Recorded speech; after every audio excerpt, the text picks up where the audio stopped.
This is a 2007 Santa Fe. We're installing a car alarm system with a remote unlock. We just took off this panel down here. To take off the panel, there's 4 screws. There's one that goes in that corner, this corner, and there's 2 screws right inside of here. This is what the panel looks like. There's also some clips. As you can see, there's those 3 clips right here that just kind of, they're in there really tight. There's one on this part, there's one on the top of the ignition switch over there, and I think there's one down there in the corner. You basically just have to pry them apart. There's one also behind this little kick panel here. So once you get those out, it's pretty simple. And we're going to take off this. It's got 4 bolts on it, and that'll give us access to the wires behind the ignition and down here by the door, which are the ones we need to install the alarm system. So to get off this kick panel, there's a few different, there's a lever right here that you have to pull out. It's for the hood release. Basically you take these little pins and kind of push them in to get the lever out. You just pop it off with a screwdriver. There is a bolt down here at the end holding it on, behind there. And then on here, there's this little groove right there that slips into a clip down there at the bottom. And right here on the kick panel, there's these little knobs that there's those little lips inside of here that fit into. So I just put a screwdriver inside and lifted it both up, and they both popped out, and then I was able to release this. So I'm going to show you how to test for wires right now. I have this little sensor right here. So basically what I'm going to do is I'm going to connect one end to the ground, which is right here, clipped into one of the bolts. That just goes to the ground. And then I have these 2 wires right here. In the schematic that I pulled up, it said that the wire coloring that I needed was black and gray and blue and black, but there's not a whole lot of room to attach onto those wires. But these wires probably go into one of the back doors or splice into them already, so I'm going to re-splice into them. How to test for wires so you're not causing a whole lot of damage when you make sure you get the right ones or not.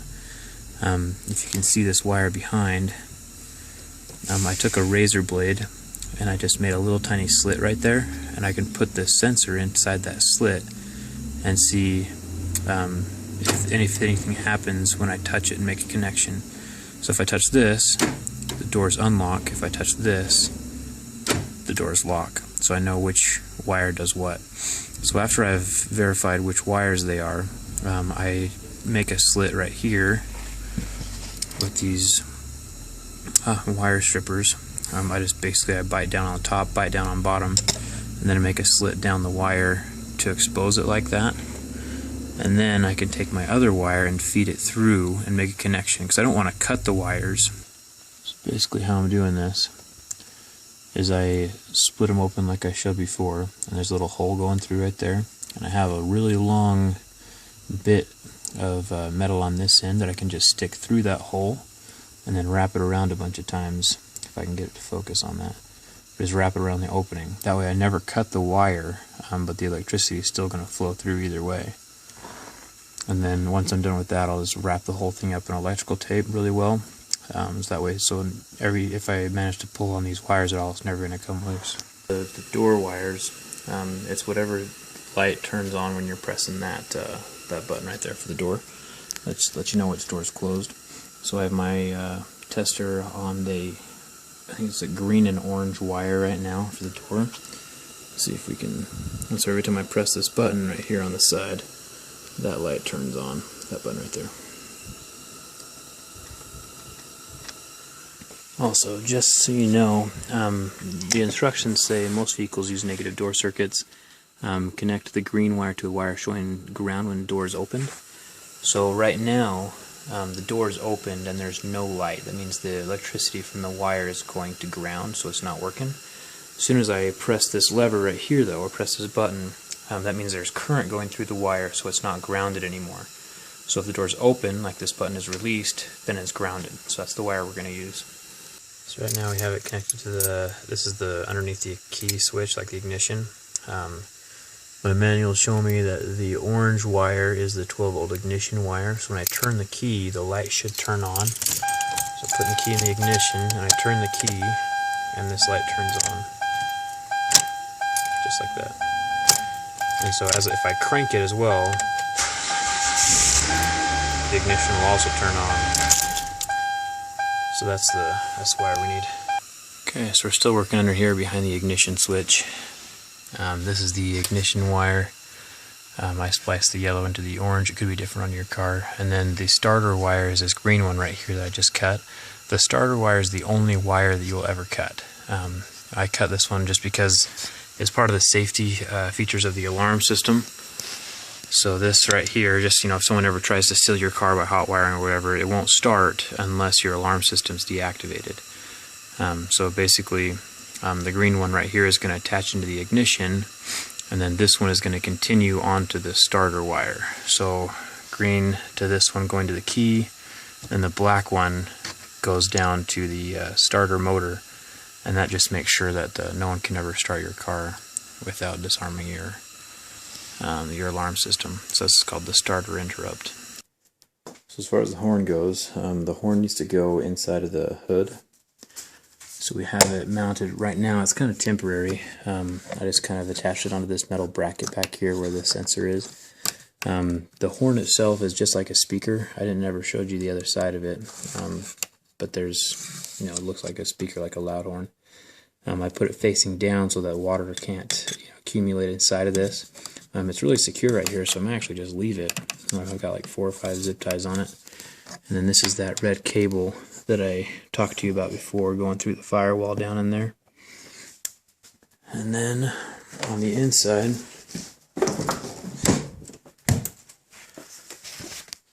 I'll clean all this up in a second. So the red cable, the red part of the horn, the red cable attaches to the brown of the sensor, and then the black just goes to the ground, and you put it to the same ground that we had the other that everything else attached to. So it all goes to the same ground.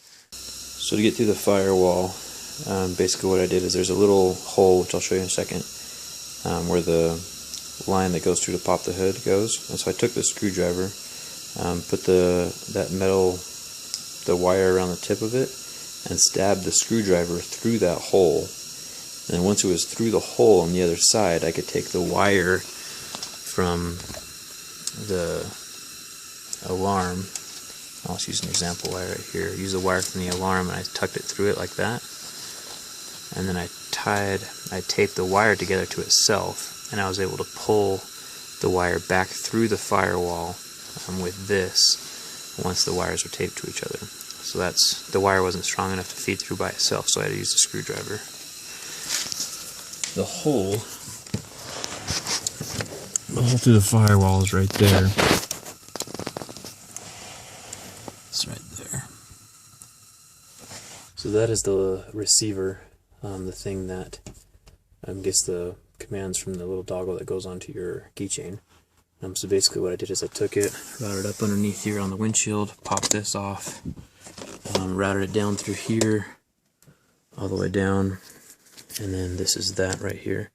And it's going to connect into the computer, and I'm going to make it all look pretty down here in just a second. Everything is wired up, even though it looks like a complete mess, it is pretty organized. Basically there's 2 sets of wires. There's this set going up to the ignition, and this set, which is all kind of bundled in with wires down here in this beneath this kick panel. So it's pretty easy to clean up. All you got to do is just kind of, you know, take zip ties and just kind of clean up the wires. I'm going to mount the main computer unit, which is this guy, up underneath there on a firm surface. Probably with zip ties. I might get some sticky tape and put that underneath as well. We can lock the car, unlock the car, and then this also has different buttons where you can do the unlock the back, but this car is tied in with just the normal unlock button. There's a bunch of different wires on here. Actually, let me show you what this alarm sounds like. So it just goes off like that. There's a bunch of wires I didn't use. We just wanted it for the door unlock and the alarm features, but the actual alarm system does have other features that you can attach to it. So the actual computer part of it needs to be mounted on something pretty sturdy, and so what I did is this plastic plate is something that I bolt on before I put the finished plastic over the steering wheel cover. I just drilled 4 holes in it and then zip tied this to it, so it's pretty sturdy. And then this will show up underneath where I can plug all the wires to and on each side. And then right here is where you adjust the sensitivity of it. So once I have it actually mounted, I won't be able to adjust the sensitivity very easily, but that should be a good place for now. I just have it right in the center there. So this is where I have that computer zip tied in, and then there's a big bundle of wires up there, and the rest are down inside of here where the kick panel is going to go, so that's all taken care of. Did it all with zip ties. Electrical tape gets kind of messy after time, and it all melts together. So anyway, now I just need to put the plastics on, and we're good to go. There's no wires visible below. I have the thing up here posted, no wires along here, and inside of there is the speaker for the siren. Anyway, so yeah, there you go. That's how you install an alarm system in a car. It's pretty general. All the cars are the same. I've done this in a Tacoma and this Santa Fe. So yeah, if you have any questions, make sure to leave them in the comments, like if this helped you, and don't forget to subscribe. Thanks.